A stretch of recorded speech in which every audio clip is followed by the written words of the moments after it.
We're live and we are ready to go for the X-Files Season 10 retro review. And the little StreamYard duck is right on top of the files, but okay, that's all right. I still have not paid for StreamYard. We're using the free version.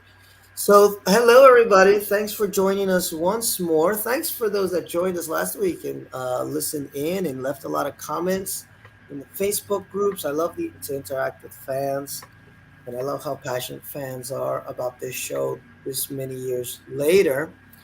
And also, thank you for new subscribers. We had a little bit of jump in subscribers this last week, so that's always cool.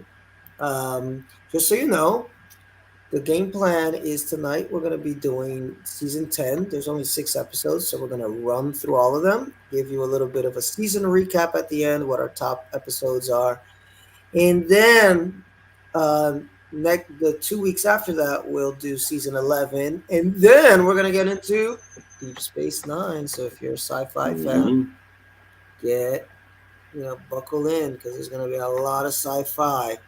So Pete, this is it. Many years later, Chris Carter Yeah, finally gang back together. We thought the movie was it, but in 2016, the X Files revival season premiered. And did you watch it first run or no? I did. Yeah, I was all over that shit, man. I was so excited. Cool. Yeah, I did too. Although I don't even know if I know how to do this anymore. I was so tech savvy at some point, but I managed to find the live stream that for the Fox network. So I watched it as it came on, as it premiered, all the episodes. But the problem with these pirate streams is that sometimes they lag, blah blah blah. So I rewatched all the episodes now, and it was cool because it was almost like watching them for the first time because it was like a clear image, and even hmm a season 11 episode, I completely I missed this whole 5 minute section in the middle, and then I remembered, oh yeah, it's probably when the computer lagged the stream lag. So it was cool. It was cool to rewatch it as if it were a first time watch. Although my feelings did not change much about it. We'll talk about our feelings on this season. my theories got a bit lower. I remember I was pretty excited about it, and I was happy just to have X Files. Hmm. But looking back on it, it doesn't hold up very favorably, and it kind of justifies why we haven't gotten any more. See, I'm the opposite. I think, aside from the mythology arcs, I think there's some really Yeah, strong episodes. Although no, I no, think, there are some great episodes, but the yeah, mythology actually makes the original series mythology look like sensible by comparison. I know it's such a shame, and we're gonna get right into it then. Well, actually, we're Yeah. not because I do want to get some Gillian Anderson news out there. Gillian Anderson just is gonna get the Variety Icon Award, and she gave an interview about playing quote unquote radical women. And I just want to read a little bit of this because this was in a lot of the X Files groups. Folks were talking about it a lot. Let me make this a little bit bigger. And, of course, they talk about her career. And one of the first things, she broke out was with the X Files. And she says that, she didn't feel that this character was a feminist icon or anything when she got the role. I think she was 23 at the time. She just thought to herself, hey, I haven't seen anybody on television like this. So it was really unique. But right from the start, she said she had this knee jerk reaction because of the sexist behaviors. Like I was expected to walk behind David Duchovny when the characters walked up the doors. So she was really against that. And then the X Files wrapped season 9 in 2002. She came back from the movie in 2 more seasons, but closed the door for good soon after. So 4 years on, with the Chris Carter Helm show finding new generations of fans, okay, on Hulu and Star, could she be lured back? And the question again that keeps popping up. She had said no way, but this interview, she kind of gives a tiny glimmer of hope. But she Yeah. also really says some shit in here too. Uh, she says it just feels like an old idea. I've done it. I did it for so many years, and it also ended on such an unfortunate note. So she admits what a lot of fans have been saying. The actor is referencing to Scully's bizarre pregnancy reveal in season 11, the finale, a move by the show's writers that was an anathema to the ex-Phillies, who felt their cool girl detective deserved a more empowering send-off. So she says, in order to even begin to have that conversation about another season, there would need to be a whole new set of writers. And the baton would need to be handed on for it to feel like a new and progressive, to feel like it was new and progressive. So yeah, it's very much in the past. So pretty much I think this is the first time that she really said the ending sucks, and it wasn't a good way to write this character. And that's why she's not interested in doing it again. Okay, so that was always speculative, but I think this is the first Right. time she came out and said it. Um, and then she does talk a little bit about being on the fall, and that character was completely different from Scully. Yeah. Yeah. But she says it's because of how spare and mature the writing was by Alan Cubitt. That really drew her in. So Now, I that's mean, that's close to my top 10 of all time. It was only like 3 6 episode seasons, but that was a mhm. solid show. Yeah. Yeah, actually, I still haven't watched it. It's a show that I really want to watch, but I still haven't gotten around to it. So that's it. I mean, she's in sex education. It's not like she needs, you know. She's doing season 4 of Sex Education. She's just got an Emmy win for playing Margaret Thatcher in The Crown. She's about to play Eleanor Roosevelt. So it's not like Gillian Anderson needs the X Files, but No, no. I'm glad. The only silver lining of these comments is that she put that little lure out there to say, look, if you got another writer doing it, i.e. not Chris Carter, I'd be Yeah. willing to jump in, maybe pass the baton, like she said, just give it a newer progressive feel, for her character at least. And Yeah. Well, first of all, you never say never. In yes, show business, that's the rule. Like, no matter what beefs you got with people, like money talks. exactly. So if there's incentive to do it, then there is no never. And the other thing is, in our Star Trek podcast, we were talking about how sometimes you need to take a franchise out of the hands of the creator because they just can't move forward. And we were talking about Gene Roddenberry, but you could say the same thing about George Lucas with Star Wars or Yeah, Stan Lee with Marvel. Like sometimes you just got to say, okay, like you did a good thing, but your time has come. And in order for this franchise to flourish, it needs to be in different hands. It needs to be seen from different eyes. I agree 100%. And by the way, I'm glad you mentioned the Star Trek podcast, guys, because I re upped the Star Trek ranking. It was actually Pete and I's very first time using StreamYard, and we were pretty drunk. And sometimes we would, no, not sometimes, we went completely off script the first 10 minutes and started talking about Star Wars and this and that and the third. But once we get going on the actual Star Trek stuff, we stay kind of focused, but it was kind of funny. So I was trying to edit it down, and I was like, I have zero time to do this. Actually, I have an alien podcast that I do need to post at some point, which I'm kind of gonna go do the same thing. It's like it is what the hell it is, because otherwise it will never see the light of day. So check that out on the channel if you're a Star Trek fan. It's pretty long, but it's pretty fun.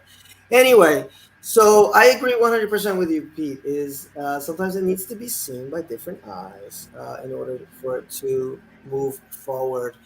And uh, Chris Carter does write some nice stuff sometimes, man. I mean, he Hmm. written probably some of the top 10 episodes of all time for the X Files.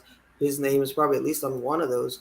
But he just really screwed Scully various times, the character. And I guess Gillian was not for it. And another thing, before we get into season 10, a little bit of controversy before it came on was money disputes. Pete was talking about money, and Yeah, she Gillian. had to fight for equal pay a second time. The first time it was understandable because Duchovny was already kind of established. She'd been in a few movies and stuff, but she was a nobody. So you could understand her getting paid less. But to come Mhm. back and do it again after like being the MVP of the show and having to fight for equal pay, that's unconscionable.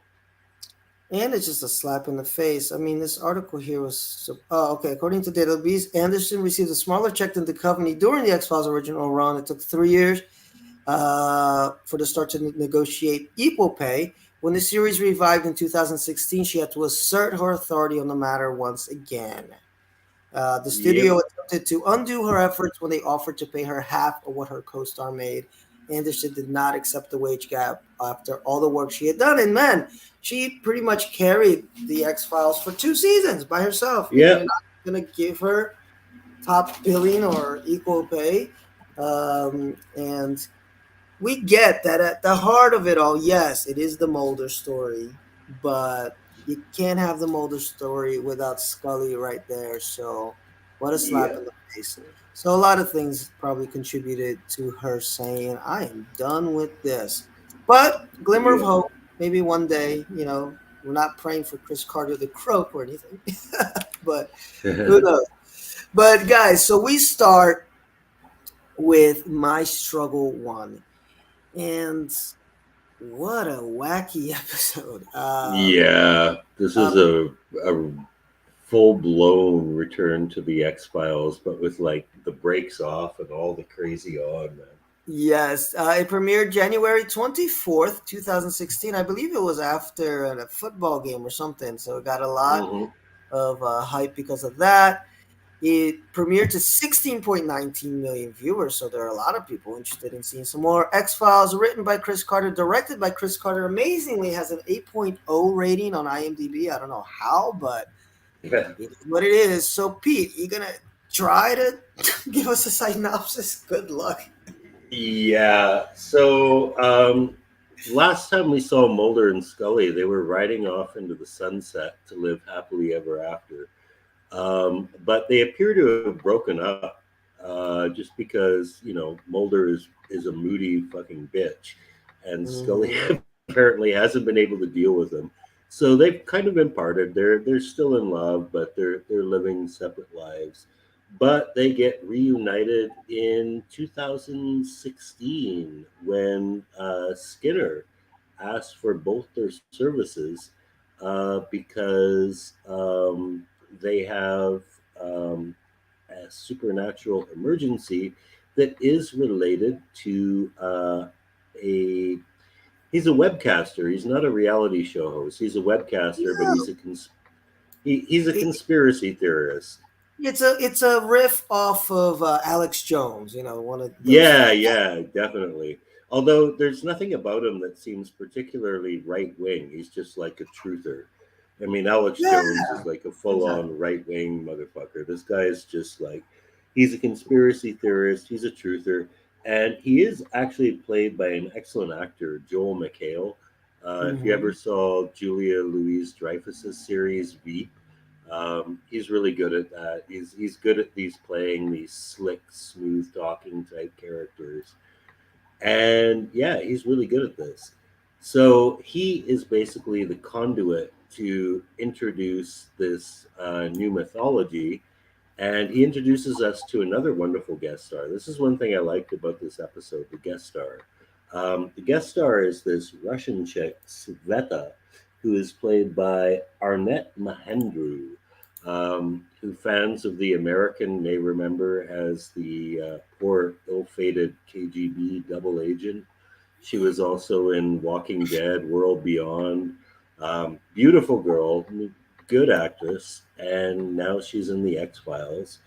And her thing is that she's been stating that she's been being abducted by aliens and they're impregnating her and taking her babies. And as a result, she now has alien DNA.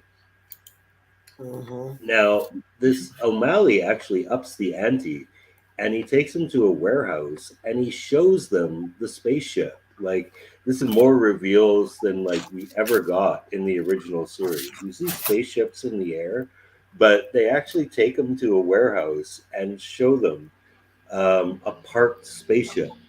And so Mulder, like, all of a sudden clicks, I was right the whole time. But Sveta kind of pulls a swerve and says, no, no, no, no. I wasn't being abducted by aliens. I was being abducted by men posing as aliens. And this is where the episode just goes right in the toilet for me because I was so into it at this point. It's like, oh my God, people, we've been here. We've Mhm. done this whole thing that it was actually the government abducting people and blah, blah, blah.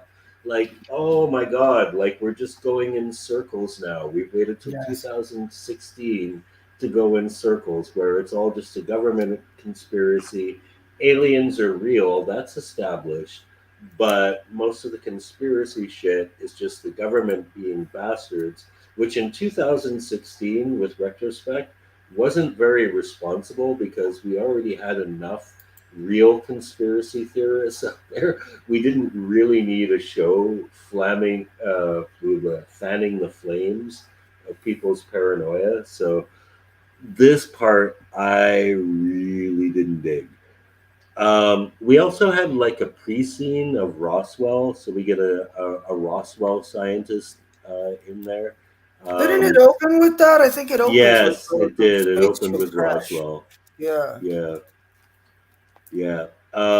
So basically, the Roswell scientist confirms that yeah, the alien invasion stuff was all bullshit.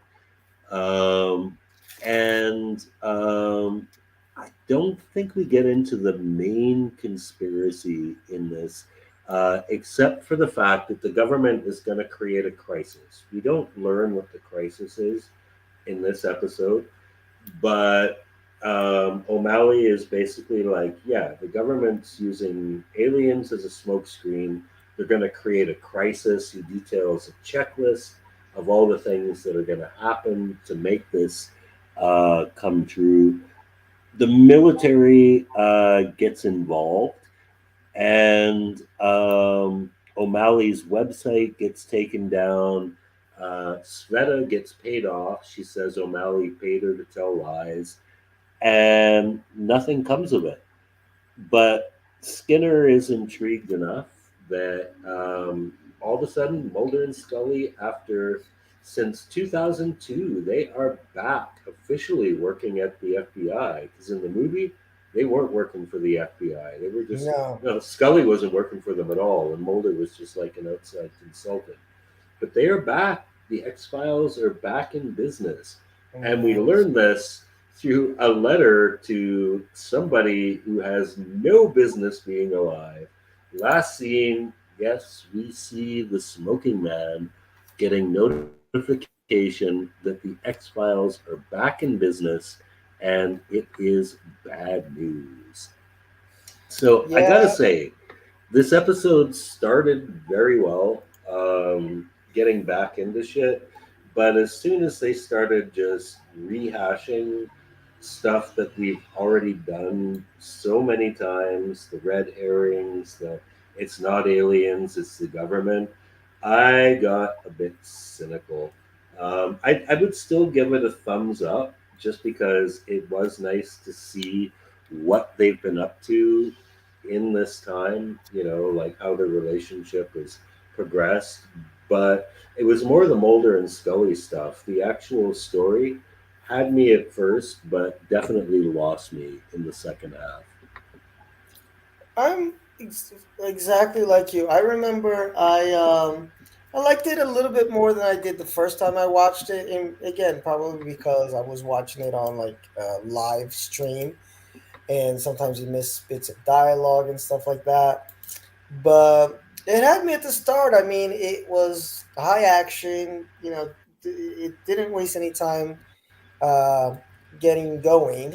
But as Pete said, once we get the new mythos and it's spelled out for us, it's an Yeah, exposition mode.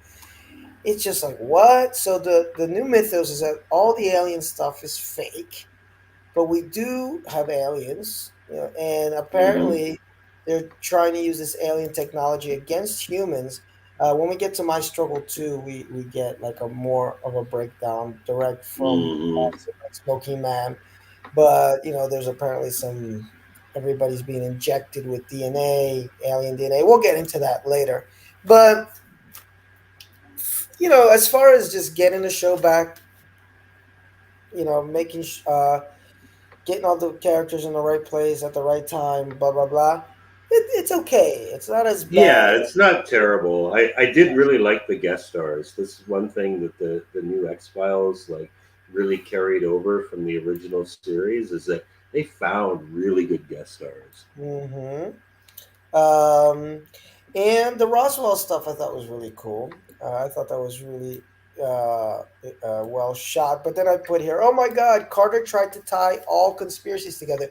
So I think this was a desperation move by Carter because he's like, I'm stuck with this fucking mythology, which is it's like the show's Achilles heel. It becomes the show's Achilles heel after a while. Is Yeah. the fact that they've established that the X Files it's a hybrid show. It's tune in every week, reset button, like all the shows from the Hmm. 80s and 90s, but it's also one of the first shows that tried to introduce this, well, unless you count Twin Peaks, of course, that said, hey, let's follow this thread all the way through. And speaking of which, guys, again, promo here, we're going to get into a Star Trek show Yeah, now. well, a lot of shows did that before Twin Peaks, but they were like kind of a genre unto themselves, right? Yes, Like but they were like soapy Dallas shows and like Dynasty. Dallas. Yeah, that's Yeah, like a soapy show. exactly.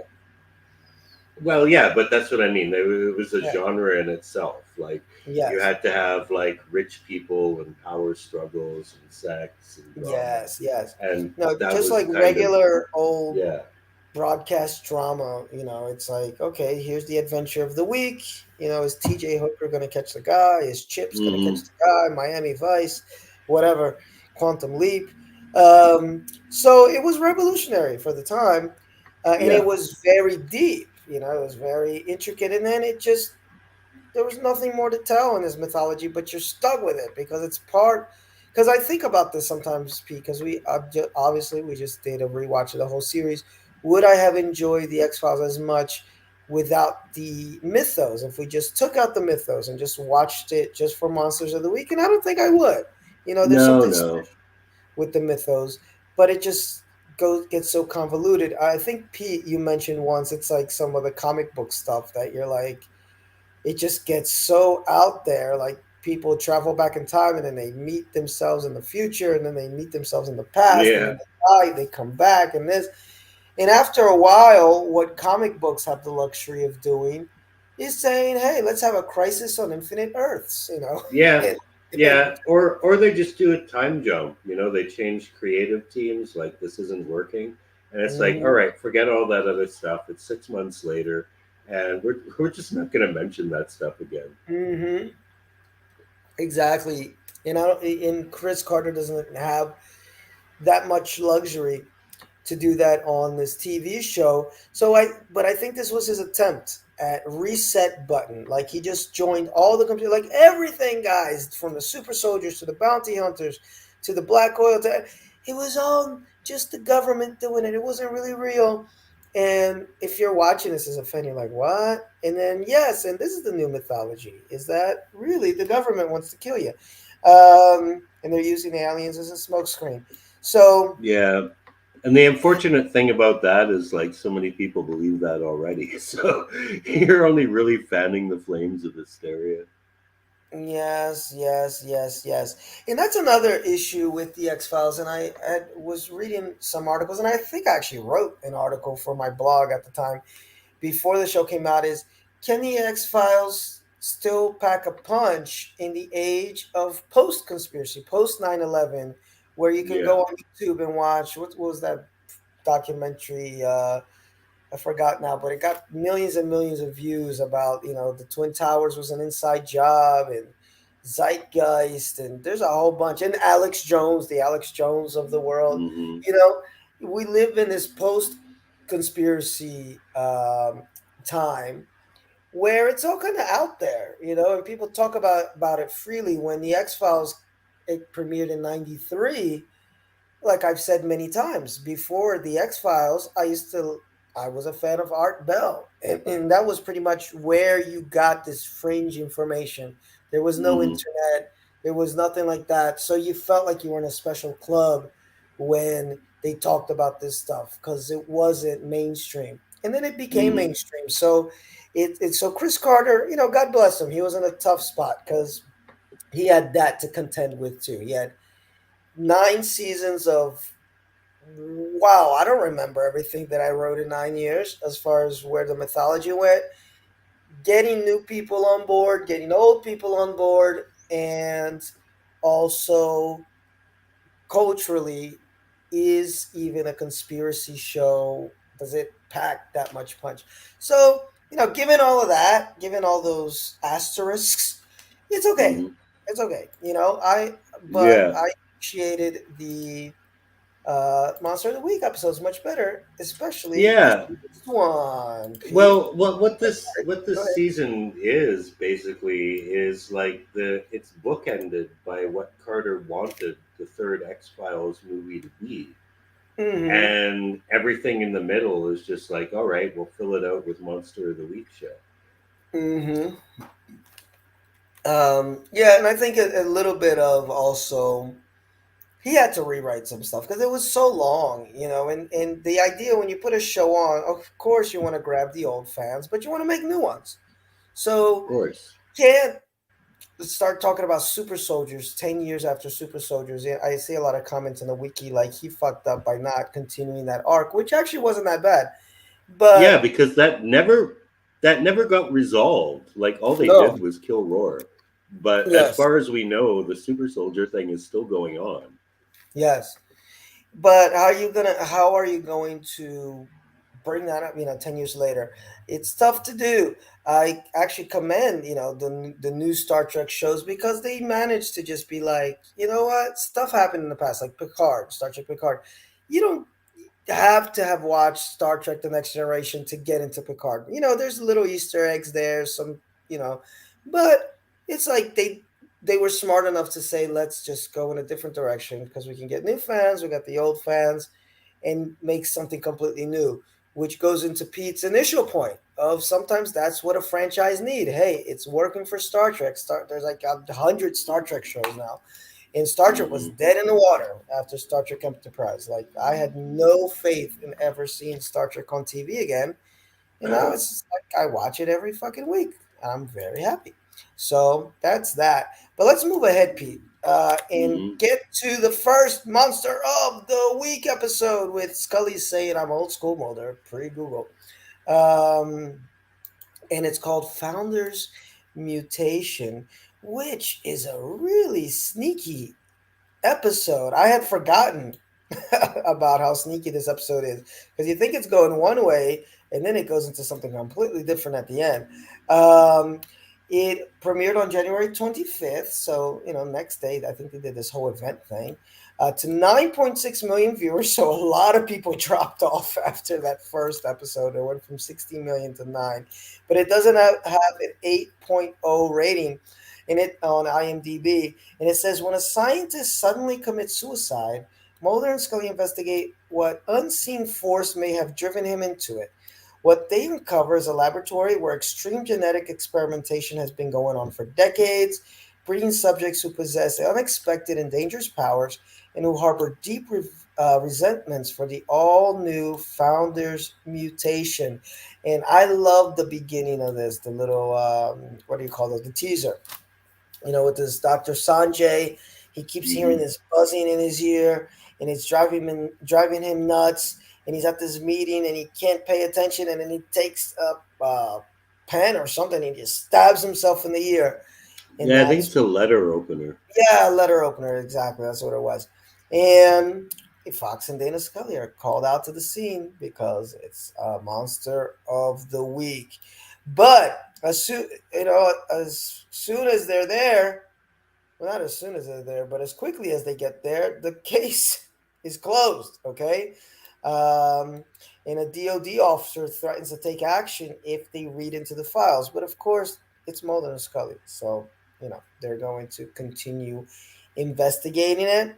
And when they get to Dr. Sanjay's apartment, um, they discover some stuff, and they make this connection that there was a man that was funding this research that was done by Dr. Sanjay, and he's connected to this pregnant woman called Agnes, who was trying to keep her baby, but then it got taken away. Whole lot of rigmarole. Although, what I there's a funny scene within all this investigation, because Mulder tries to meet up with somebody that Dr. Sanjay worked with, and they meet at this bar. And Mulder's like, "Hey, can we talk in private?" So they go into a booth, and the guy Yeah. gets pants.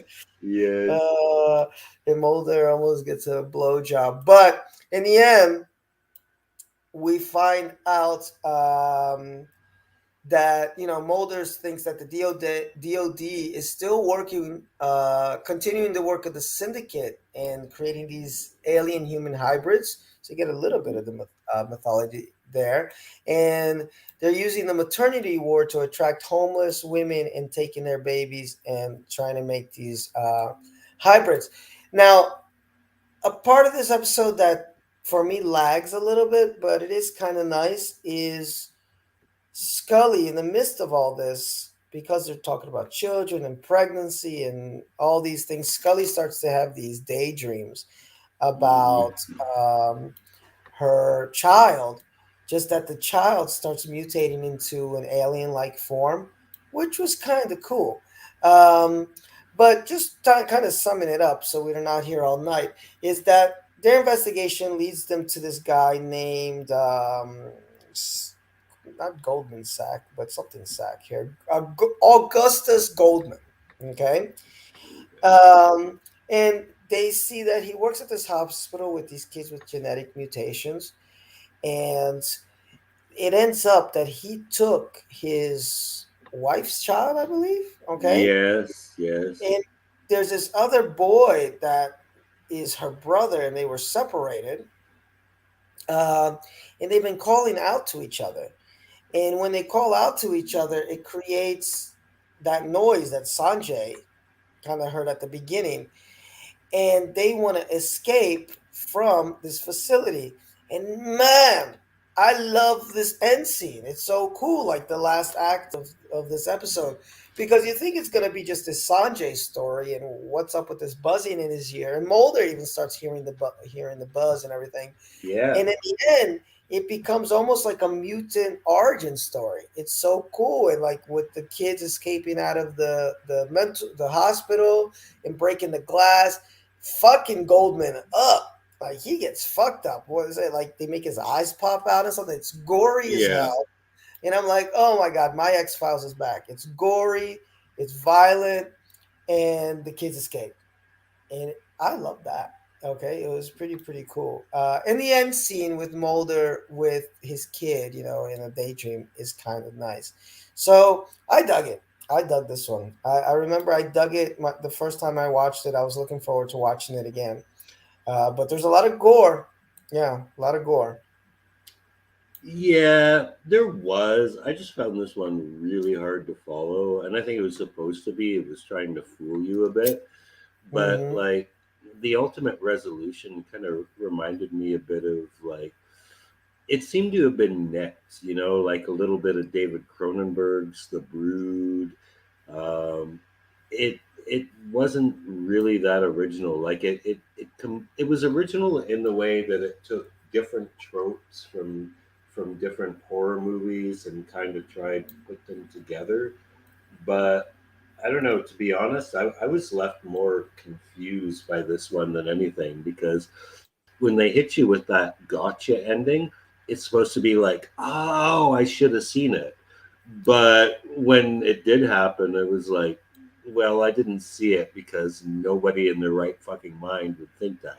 That doesn't make sense. So I was kind of lost through most of it. And then I got it at the end and I was like, eh, that doesn't work. Yeah, see, I think that's what I liked about it is that it kind of you think it's gonna all connect. I mean, the kids. I think the only part for me that was confusing is why everybody was hearing this buzzing. I get that Dr. Sanjay worked with the kids, but I didn't quite get why it is that they affected his brain like that. And even Mulder's, I think that there was a point where Mulder starts Yeah, hearing this that's what I buzzing. didn't get why Mulder was affected by it. I think it's supposed to tie into William somehow, but if that's the case, it should have affected Scully too. Yeah, let me see. Scully searches the property and finds Kyle, who apparently stops the noise. They apprehend him and tell him he knows his past, including his involvement in the suicide. He unloads, telling them that it was an accident, and Dr. Sanjay was trying to help him find his sister, whom he can hear. Mulder realizes that he can't control his abilities. So I guess was Kyle in the working as working close to Sanjay? Um, I don't know. I will admit that that part I got a little bit confused too. I think he Yeah. was because I know there was a janitor there at the same time because they see this security camera. So I think that's what it was. The boy Kyle was working as a janitor in the same place as Dr. Sanjay. He can't control his powers, and he it affected Dr. Sanjay for some reason, and then it affected Mulder. But in either case, that aside, I like the fact that it didn't try to connect. It just kind of was this stream that went forward, and in the end, it just gave us a really fucked up ending. Can't ask Mhm. for much more in a revival season. Give me a fucked up ending. Um, but it was okay. So let's move on to episode number 3, Mulder and Scully. By the way, the last episode was written by whom? That was a James Wong episode, directed by him too. In this Oh wow. episode here, Mulder and Scully meet the were monster. Is the return of Darren Morgan also? Okay, so Wong and Morgan are back, but not working together. Um, February 1st, 2016 was its premiere date to 8.37 million viewers. So ratings going down week by week here, unfortunately. And it's got an 8.1 rating on IMDb. And it says here, Pete, that when a dead body is found in the woods, Mulder and Scully are called in to investigate whether it was an animal attack, a serial killer, or just maybe a strange creature as described by eyewitnesses, some very famous eyewitnesses in show's history. Meanwhile, Mulder is able to confront some of his own demons about feeling disillusioned with his life's work. Yeah. Um, yeah. So this is, I think, one of my favorite episodes of one of my favorite comedy episodes of the series. I would say, like the whole series. Like, Mm-hmm. this is up there as a classic. So it's a pure comedy episode, even though it involves investigating a bunch of murders. So yeah, we're back in Oregon. I don't know where they filmed this series. I'm guessing they filmed it in Los Angeles, but No, I think they went back to yeah. BC. Okay, I'm pretty sure they went back. Like they said, hey, if we're gonna do this, we're gonna do it right. So they went. I think they filmed up in Canada. okay. So yeah, we're back in Oregon, which is a pretty good substitute for BC, and they're investigating like a mysterious death. Could have happened by animal attack. Could have been a serial killer. And they get all these conflicting eyewitness accounts as to what it's about. Um, but we know who did it. We know who did it. It's this British guy who appears to turn into a lizard man involuntarily. He's like a were lizard. Um, and they get some help with an animal control officer in this. As they get closer to it, though, like this guy, he seems really nice. He's a jolly. He looks like Eric Idle from Monty Python. Mm-hmm. Very jovial, very happy guy. His name is Guy, actually. Guy man. Yes, Guy played Man. by What a great played, name. played by Riz Garby, which I don't Yes, know he's if been I'm on the familiar show with. multiple times, actually. Oh, really? Yeah, yeah, he was not only this, but on Millennium as well. Um, he was in the Peter Boyle episode. He played a fortune teller, and Mm. I yeah, he was in a few others as well. But at any rate, yeah, he's this dude who like works as a phone salesman. And what we find out is that he's not actually a were lizard. He's like, well, he is, but he's like a lizard creature who has been bitten by a man and turns into a man. So we find out the whole story is why the monster was found in the woods is because a man killed this person that Mulder and Scully are investigating. And when he was fleeing the scene, he ran into this nice little lizard dude running around doing his own business and bit him. And the bite has had like the reverse werewolf effect. Now he turns into a man and Mm-hmm. he's forced to live life by day as a man. And he's explaining all this to Mulder, like, oh my God, like, I felt I had the need to get a job, but my job didn't make me happy. So his whole plight is just like, sort of a satirical comment on the human condition. Like, why do Mm-hmm. people feel the need to work jobs, to make money, to buy things that don't make them happy, to work jobs that don't make them happy? And Mulder is feeling him because he's like, why the fuck am I back at the X Files doing this again? Scully is not with him at this point. She's like I completely know. unaware that he's off on a lizard date. And one thing I do want to point out, one thing I love is that this whole conversation takes place in a cemetery. And if you look at the cemetery tombstones, they're all names of X Files staff. There's like Kim Manners is on there, Darren Mm-hmm. Wong is on there. So there's a lot of Easter eggs in this episode as Well, I well. thought that was sweet though with the Kim Manners because they spent a little extra time on that one as a tribute to Kim, who sadly died. So, Yes. one of the great Yeah, X Files directors. absolutely. Yes. So it turns out our were lizard isn't a bad dude, but these murders still keep happening. And ultimately, it turns out to be this nerdy animal control guy um, who, what does he turn into? He turns into, no, he doesn't turn into anything. He's just a killer. He Yeah, is. yeah, he's just the animal control guy is a killer, and the fact that Mhm. these guys were in the same place at the same time is just a weird ass coincidence. And yeah, Guy Mann parts ways with Mulder on good terms and turns into a lizard in front of Mulder. And this leaves Mulder feeling like, well, shit, maybe my life isn't a waste of time because I just spent the day hanging out with a real life lizard person. So all is Mhm. good. And he never tells all of this to Scully either. I think he knows, like, oh man, this conversation is going to go so many directions I don't want it to go in. I'm just going to enjoy the moment and leave her out of it. We solved the case. I met a lizard person.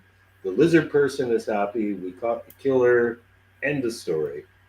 Yeah, I think Scully was out. I forgot what Scully was doing. Well, he She was on. interviewed him at his workplace. Oh no, she went after the actual killer. Yeah, she had a Yeah, little yeah. Scully foo fight there, which was Mm-hmm. nice to see. Oh, there's so many callbacks. She remembers Queequeg because she's in the Yes. pet shop. She also reminds Mulder that she's immortal. Of course, we had the Kim Manners tribute.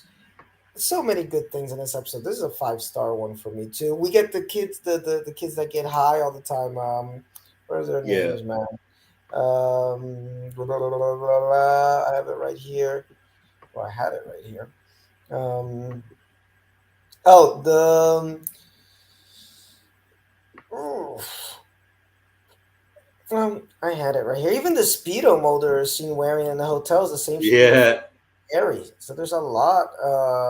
The psychiatrist points at his abdomen and says, "Evil can sometimes be here." This is a reference to Humbug, which Darren Morgan wrote as well. The tombstones have Kim Manners and Jack Hardy. Hmm. They're there.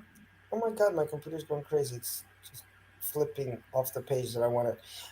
They were producers of The X Files. Um, let me see. The Guy Man outfit resembles that of Carl Kolchak from Kolchak the Night Stalker. So there's that. Yes, Oh, yes, there you it go. does. Tyler Labine and Nicole Parker Smith returns as Stoners. They also played Stoners in the X Files episode War of the Coprophages and Quagmire. Mhm. The Goo is named after a character from Moby Dick, just like Scully's previous dog, Queequeg. So there's a whole lot of references here. Bruckman's final repose is a Morgan episode, so she reminds Mulder that she is immortal. Um, Good lord, the pencils Mulder throws in the "I Want to Believe" posters are the same pencils he threw in the ceiling in Shinga, which were also shown in My Struggle. So there is a whole lot of callbacks, including the original opening credits. Finally, they return with the original music. They were last used for season 7 finale episode Requiem. So Pete said it all, guys. If you're gonna watch the revival seasons, go into it for the Monster of the Week episodes, and they go from decent to good to really damn good for me. In season 11, I think was even better than season 10, but it was great. It was great, and that conversation was so long. And again, that for me is classic X Files. Is their ability to just have a 10-minute scene or however long it was of just these two folks talking about their existential crisis, and not a lot of shows can pull that off. So great writing by Morgan, of course. Um, and yeah, everything about this worked for me. This next episode, not so much. Whenever I see Scully in the hospital, whether she's in there or dealing with somebody in there, doesn't really do it for me. It's called Home Again, although it does have a cool kind of villain, or at least the setup for a cool villain doesn't pay off as well as I would like.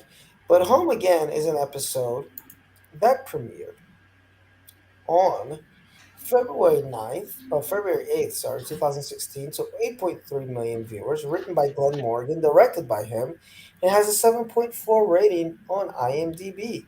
And Mulder and Scully are sent to investigate the murder of a city official, which seems no human could have committed. I think it's in Philadelphia, if I'm not mistaken.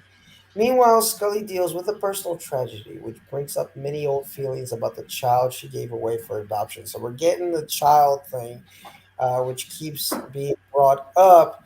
And Margaret Scully, she hadn't been seen since season nine's episode Providence. She's in there.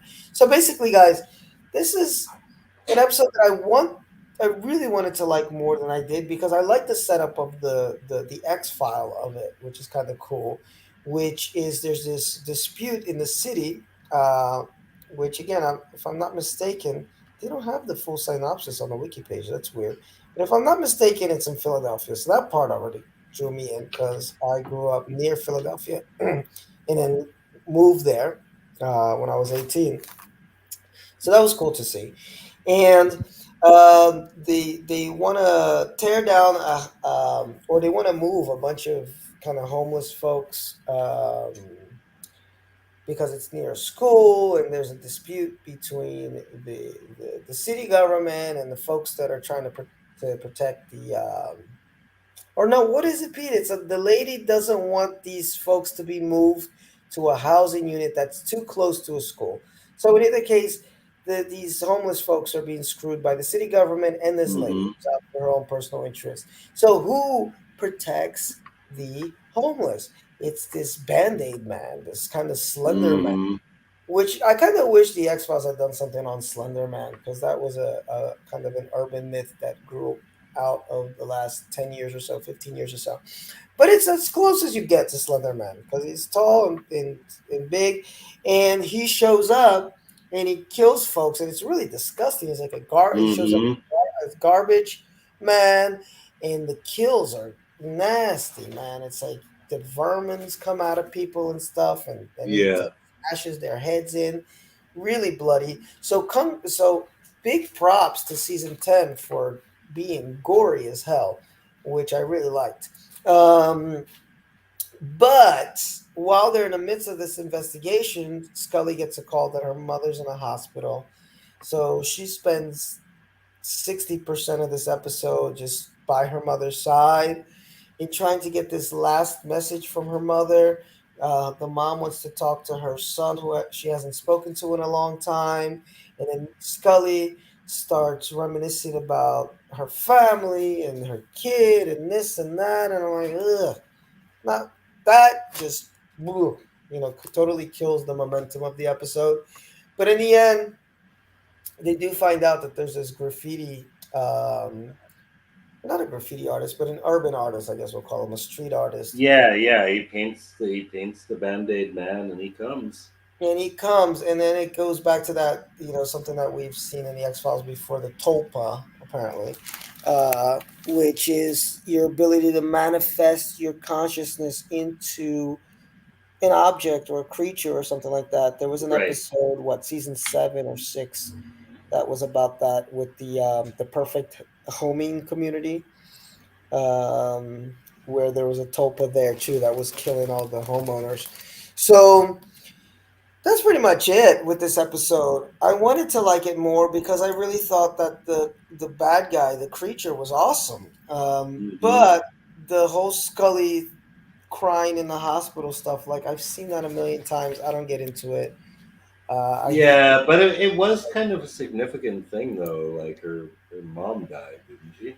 Oh yeah, that was, of course, yes. Because it was the same actress. Like she's been. I mean, not that she had a lot to do, but she's been a part of the show since like season one. So Mm-hmm. you know, farewell, Mrs. Scully. Yeah, I mean, in the end, she does get a call from Charlie that she wanted to hear, and um, Charlie talks to the mom on the speakerphone. Upon hearing Charlie's voice, her mother suddenly opens her eyes and then holds Mulder's hand and says, "My son is named William too."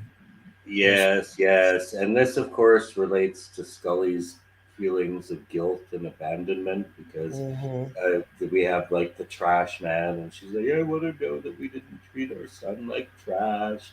So, yeah, I don't know. I think I dug this a bit more than you because, like, on the one hand, I think this is an episode that could have fit in any season with just some tweaking. Like, and you could have put this episode in the 1970s and it would have fit.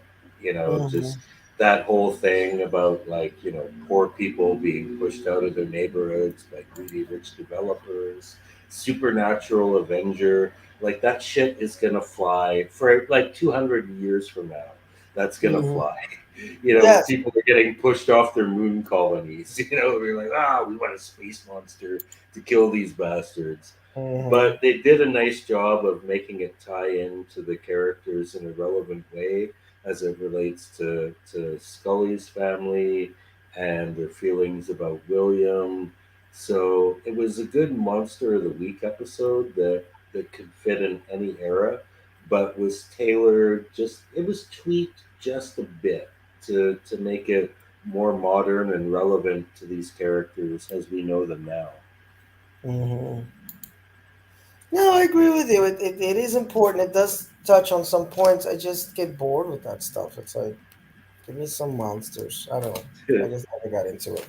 Um, and now, folks, now this is where it gets really weird.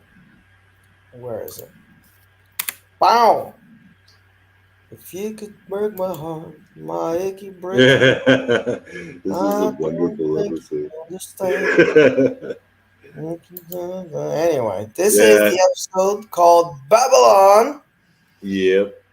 It premiered on February 15th, 2016 to 7.07 million viewers. It has a 6.4 rating. And yeah, it's very divisive. Wow. This episode has folks that really love it, and there's and folks that really hate it. You're like, what the hell is going on? The power to believe turns out to be the strongest force there is in all of the X. Oh, this is like a promo thing. When an art gallery that's showing potentially offensive artwork is bombed, Mulder and Scully seek some way to communicate with the comatose bomber in order to prevent a future attack. Meanwhile, a pair of younger FBI agents on the case, guest stars Robbie Amell and Lauren Ambrose, push Mulder and Scully to examine their own beliefs as Scully seeks answers from neuroscience and Mulder from mysticism in the all new Babylon. Yeah.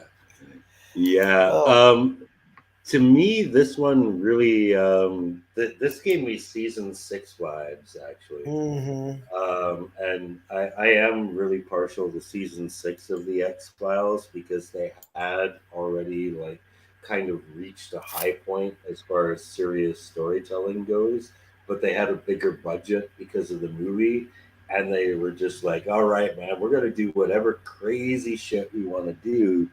And this was that for season 10, man. This is just the X Files being nuts again. And I kind of loved it. And balls off to them for starting the episode the way they did with a Muslim suicide bombing, because it seems like That now was intense. Yeah. yeah, it seems like nowadays like you cannot depict Muslims as terrorists, despite Well, the you. I fact don't. that I was gonna say, Pete. I don't think you could even do that in 2016. Like it was very brave of them to do that. Like it yeah, exactly. Well, that's kind what of I shocked. mean. That's what I mean. Like all of a sudden, like the Muslim defense. They're like the Italian and the anti-Italian American Defense League now, right? It's like, oh my God, not all Italian Americans are mobsters. It's like, dude, we know that, but most mobsters are Italian Americans, so it's not an unfair portrayal, and they failed in that because they're white. But Mm, the Muslim defamation movement has had a lot of success, and now it's like, ooh, you portray Muslims as like terrorists. It's like, you're stereotyping them all. It's like, no, dude, it happens. So yeah, mm. here it happens. Some Muslims blow up an art gallery. So what are we getting at here? They have reason to believe that because one of the bombers survives. He's not a very good suicide bomber. He doesn't die. He's in the hospital. Yes. So they're trying to find ways to communicate with them, and they have these FBI agents who are in the anti-terrorism squad who want to work with them to get this information.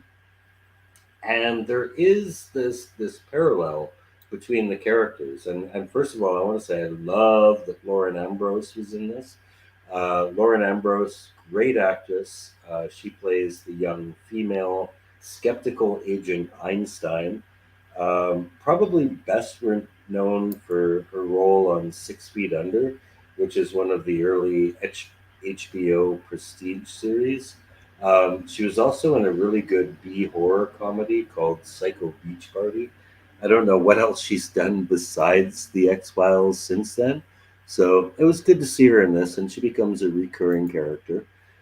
But the idea is like, I don't know. I heard some people say that they felt like, oh, they're setting them up to be the new Mulder and Scully if they want to keep this going as a franchise.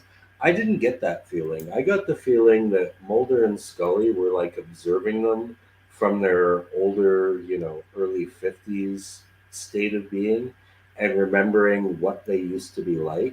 So I don't think that it was really like them trying to be the new Mulder and Scully.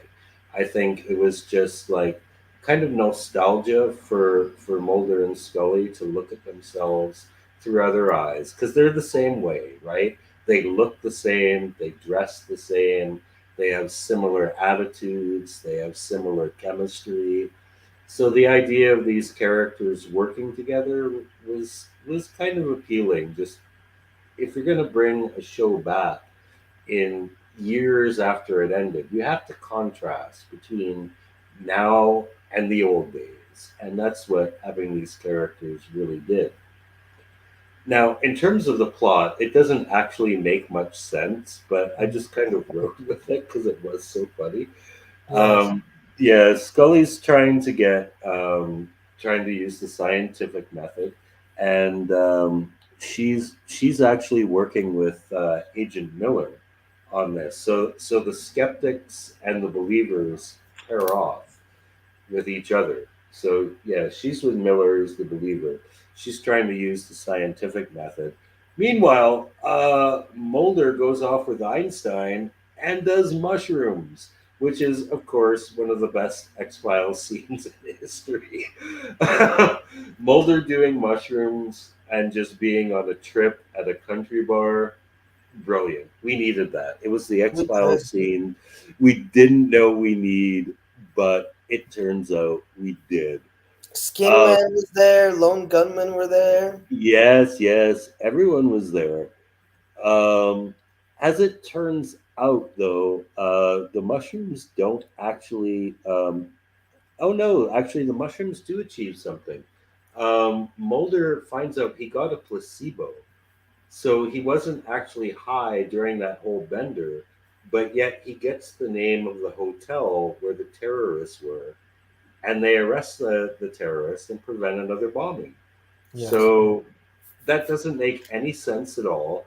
But you know what? I don't really care. It was a funny, goofy episode, introduced some good characters, and yeah, it had some moments that we didn't know we needed from the X Files, but apparently we did. Yeah, no, I love this one. I liked it more on second viewing. First viewing, I wasn't too hot on it. Yeah, it's kind of uneven for me. Yeah.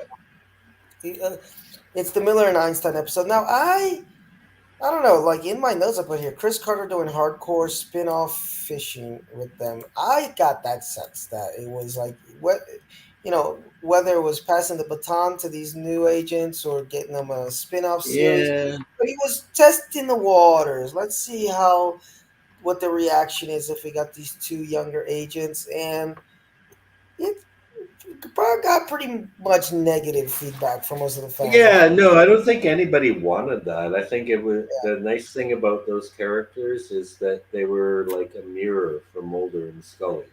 Because I mean, I don't know. I'm the same age as they were in that episode now, and mm-hmm. when I see people like I was like 30 years ago, like it's healthy for you. It's like don't Yes, make the it was same mistakes I cute. did. I think I saw it as a little bit cuter this time than I did on the first watch. Because first watch, you don't know, are they gonna have more seasons? Is this gonna continue? So you're like, oh God, do I have to have these new agents now? So I think that's why my reaction was more negative on first watch and not as much on second watch because we see that okay, there's no more X Files, so no more Einstein and Miller. But it was all very convenient that they looked exactly the same. They had 20 years younger, whatever. They had the red hair, the dark hair, the skeptic, the believer. It was, Hmm. and it reminded me there was the episode, was it season 7 with the doppelgangers too? They where they met the other. Right, right. Yeah, those ones looked identical actually. Yes, they were the identical. That was weird, but not that they're. It's the X Files. A lot of weird things. But for me, the only thing that takes this episode down a little bit is that it's very tonally uneven because it gets something very serious, which is these the bombing of the art gallery, Muslim terrorists, and then all of a sudden Hmm. we get the Yeah, and mushroom. we get Mulder on a fucking mushroom trip at a country Yeah, bar. this is Chris Carter episode, by the way. He wrote and directed this one. And I'm reading here in the comments on the wiki page, and a lot of people tend to agree that he really did get the mushrooms, but Einstein was covering her ass in the end and saying, "Oh, I only gave him placebos," because he had a serious trip. Like that was intense. Yeah. You I know what don't it think he just reminded got off me of a of? It placebo. reminded me of the Saturday Night Fever scene, and Uh he's oh, I lost dancing you. just on his palms. Yes, well, a little bit of that in Pulp Fiction. In the gift there, you see him doing the Pulp Fiction, the V's across the eyes, like Uma Thurman. Yeah. So a little bit of everything there, but Sort of like in Founder's Mutation, it just kind of the episode just takes a left turn midway through. You know, you weren't expecting like the New Mutants origin story from that episode, and you weren't expecting this really heartfelt ending. And one of my favorite parts of this episode is the end where Mulder and Scully are at the ranch and they're talking about life and God, which is kind of something different for Mulder because Mulder's a hardcore atheist through most of the X Files. They hear the sounds of the trumpets, which is, by the way, a very cool thing because that's a little conspiracy where people have claimed to hear of people have claimed to have heard the sounds of these trumpets in the sky. It's made mainstream news because people call the fire department like we just heard a bombing and there's nothing there. And get ready, put on your tin foil hats, guys, because I heard the trumpets once too, and it scared the shit out of me. It was back when I lived, Pete, close to the metro station. I used to live there before the metro, and I'm outside on a Saturday morning, and all of a sudden I hear, whoa. I'm like, what the fuck is that? I ran inside the house though. I wasn't sticking around to find out. But if you go on YouTube and look up trumpet sounds, there's like a bunch of YouTube videos on that. So kind of cool that Carter put that in there. And they have such a beautiful conversation at the end about life and the meaning of everything. That shot where it pulls up, and it shows the earth in the end and the universe. Just, you know, so insignificant, everything that's going Mm-hmm. on the earth, including these terrorist bombings. It's like you think you're doing something so important, but you're like a speck of nothing, you know, if you view it from an astronomical vantage point. So I think the last 20 minutes of this episode is up there with some of the best X Files. Chris Carter on his game type of writing. Mm-hmm. And the first part of this episode is Chris Carter not exactly on his game as far as just, yeah, let's put a Muslim terrorist in there and just try to make an X file out of this. And it's like, kind of cringy, but it's Chris Carter. But yeah, Pete, when he does the trip, and I really love the trip scene because of, yes, we have the funny stuff, but I really love the when he's getting this information. I think he's on a boat or something, and there's these priests. There's this whole thing that goes on for him to get this information because the guy keeps whispering something to him in Arabic, and Mm-hmm. he's only able to figure out what it is when he's inside the trip, and it's really cool. Like that whole scene. That's the more serious side of the trip, which I think is right after this. Like he snaps out of this country club, and he's like in this. I forgot now if it's a boat or something, but it's really freaky. So really cool that part. But yeah, the uneven of it is just it's hardcore Muslim terrorist and shrooming. It's like yeah, let's Mm-hmm. do that. But interesting, interesting, interesting. Let's move ahead to well the final episode of this season, and there's our man. There's our cigarette Mm-hmm. smoking man. Uh, Looking my good. Looking good. struggle. Yeah, he's looking great for a guy that got a missile to the face, man. We should all wish to look like that. I don't look like that when I wake up in the morning. So, my struggle part two, guys, is what bookends this season with my struggle part one. And I'm looking for the Yeah. wiki. By the way, Pete, that guy that you said was from the Were Monster, I looked on the wiki page and on IMDb, it didn't show him in any other X Files episode. So maybe you might be confusing him with someone else. But he doesn't I'm have a lot pretty of. sure he was in the Clyde Bruckner episode. Yeah, Pretty well, sure he played a fortune teller. I think maybe it was another dude. Um, I can look it up as while you're trying your best because this is difficult to do, guys, when it comes to these mythos. Uh, to give us a little bit of a synopsis of this episode, which premiered on February 22nd, 2016, to 7.6 million viewers. And it was written by, wow, a lot of people: Chris Carter, Margaret Fearon, and Ann Simon. The teleplay was by Chris Carter, directed by him, has a 7.1 rating, and it says here that the investigation at Mulder and Scully previously began with Hmm. conspiracy theater and web TV show host Tad O'Malley, which that O'Malley too was a little swipe at probably Bill O'Reilly, seems to Hmm. have awakened powerful enemies. A widespread panic begins as people all over the country suddenly start feeling gravely ill, and Scully must look within to try and find the cure. Meanwhile, Mulder confronts the man whom he believes to be behind it all. But another figure from Mulder and Scully's past shows up. Hmm. Go ahead. I'm gonna look up the Clive Blood. No, dude, this is on you, man. I'm odd numbers. You're even Oh, numbers. you're kidding me! Good lord, good lord. Well, guys, the the well, that synopsis here pretty much told the whole story. But basically, what's going on here, because it's very convoluted, is that Hmm. people start getting sick. It's while I was watching this, I did think it was cool that this was pre-corona, and it was kind of cool to have something like about a pandemic or an epidemic, whatever. Folks start getting sick. Scully needs to find a cure, and Scully should have been working during the coronavirus outbreak because she found that cure fast, man. Yeah, Um, 12 hours. that's all you need when you got Scully on the job. Yeah.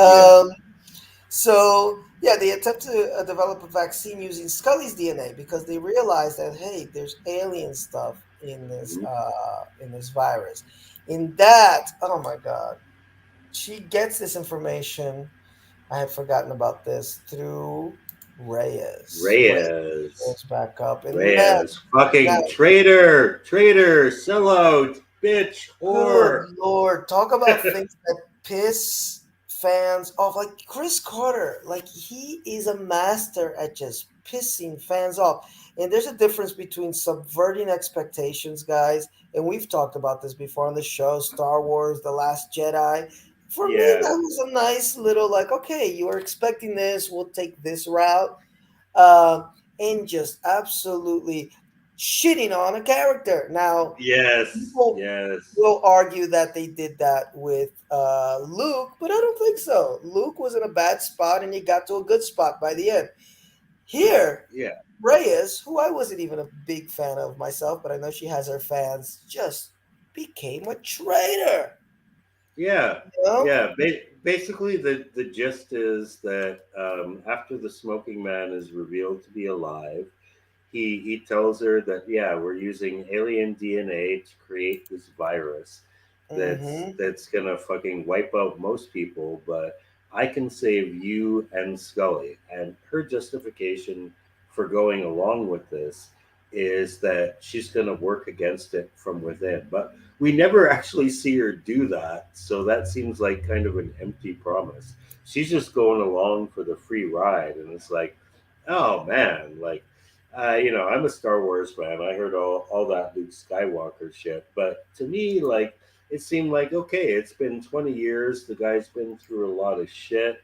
He's a religious nut too. We see that a lot in Book of Boba Fett as well. Mm-hmm. Like, okay, like he's really committed to this religion that has blinded a lot of people, like a lot of Yes. other Luke Skywalker mentors like Yoda and Obi-Wan have gotten like too deep into this religion to really have good judgment. So it makes sense that he would do what a lot of those guys did, but find his way back. There is no connection between this version of Reyes and the previous version. Like Exactly. none. None. Nothing. Nothing. Um, by the way, I think are you thinking of this guy, Alex Diakon? He, according to the cast listing, was a tarot dealer in Clive Bruckman, whatever. So maybe it was him or Stu Charno as puppet. I don't know, but it's not the guy from season 10 from the Were Monster. But Okay. um, anyway, the yes, exactly what Pete said. In It just shits on her character.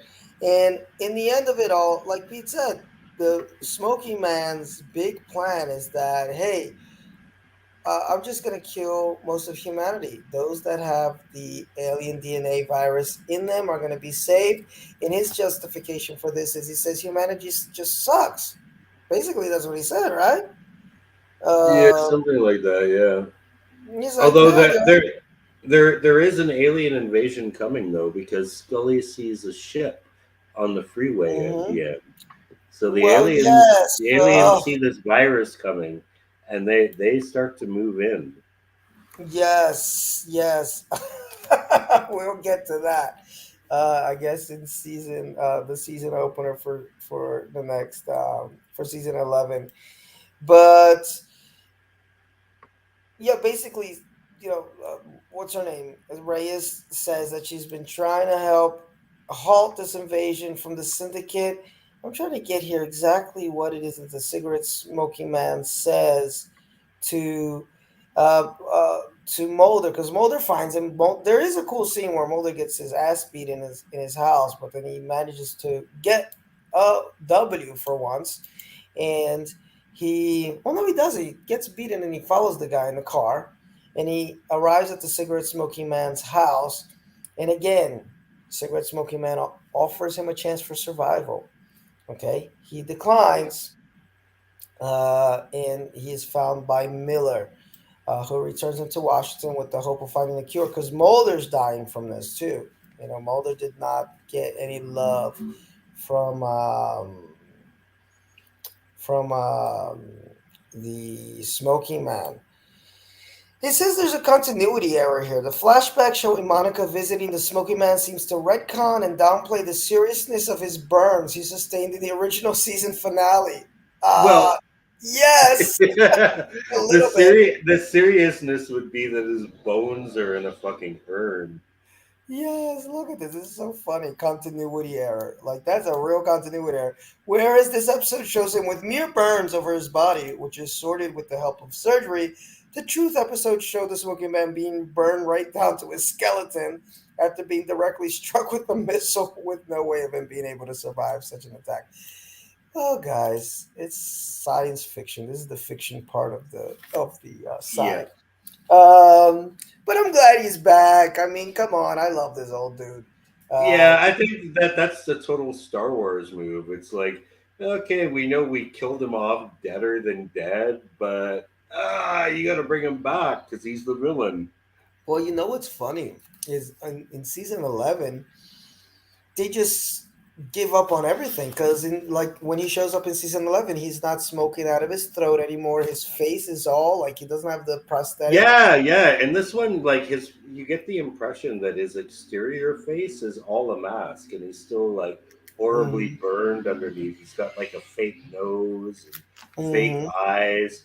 And yeah, in season 11, they're just like, yeah, no, it's just Will. Yeah, just fuck it. He's back, and God bless him. Like what are you gonna do? You suspend your disbelief a little bit. Um, so it's a bit of a mess of an episode. Again, I didn't mind these these episodes as much as I mind My Struggle 3 and My Struggle 4, which we will talk about next week, because it seems like it's going to something. It's going to lead up to something, and then we're no spoilers for what this alien ship is. We'll get to that next week, but it does give you a good cliffhanger. The aliens are Mhm. coming. There's a pandemic. Everybody's trying to get out of the city, or epidemic, I should say. Everybody's getting out of the city. Cigarette smoking man is just like burn it off. Fuck everybody.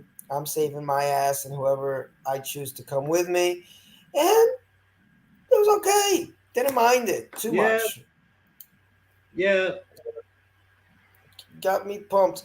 Yeah, like I said, see, a cigarette smoking man wants to destroy humanity because they're all gonna die anyway. Okay. Alien DNA will save everyone from the Spartan virus. The Spartan virus is worse. That's the name of the virus that cigarette smoking man wants to put out there. Let me just see one little thing here. Yeah. So in the end, um, uh, Scully travels to Mulder and Miller's location, finding him at the 14th Street Bridge. She mm, realizes that Mulder's too badly ill to survive without a stem cell transplant. When Miller asks how this will be possible, Scully replies that William, their son, will have to be the donor. So there's a little bit of Yes. that. So it gives us a lot, gives us a lot, and gets you kind of pumped for season 11. So with that said, I mean, skip and watch. It's only 6 episodes. I don't think Yeah. there's any that I would skip, Pete. I I got would my skip episode 2. okay. Yeah, I dug it though. So there, that one. Yeah, Mulder and one of the Scully meet the Were best. Yeah. Monster. One of the best. Yes. One of the best, I agree. Home Again. Yeah, yeah, I dug it. See, It's I think this will relevant be the on one. several levels. Yeah, for me, if I had to skip one, I wouldn't say skip it, but it's probably my least favorite of the season. And Babylon is a definite watch for me. Yeah. And, my struggle too, I guess, is a watch if you just want to know what the Yeah, I hell mean, you is going kind of on. need to. Although it winds up not being very relevant. Like I know. this whole Will. mythology that they started in season Oh, 10 just gets completely abandoned in season 11. It's like, oh, God. I don't even. We'll talk about that next week. No spoilers, but good Lord. Good Lord. This is a very. What was it in Dallas? JR's dream, whatever. It was. It goes very Dallas for season 11. But, guys, no, again, Pam's is Pam's bad dream. okay, so there we go. Um, well, there are not that many episodes, but I guess if I want to say what my least favorite is Home Again. I'm guessing yours is Founder's Mutation, Yeah. and then oh no, I'm sorry. My Struggle 2 and 1 are bottom of the pile for me, Yeah. with maybe two I being a little bit better than one.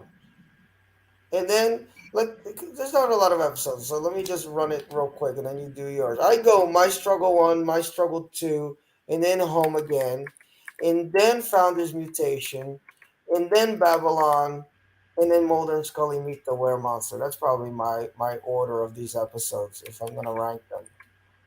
okay. How, how would you rank them? Yeah.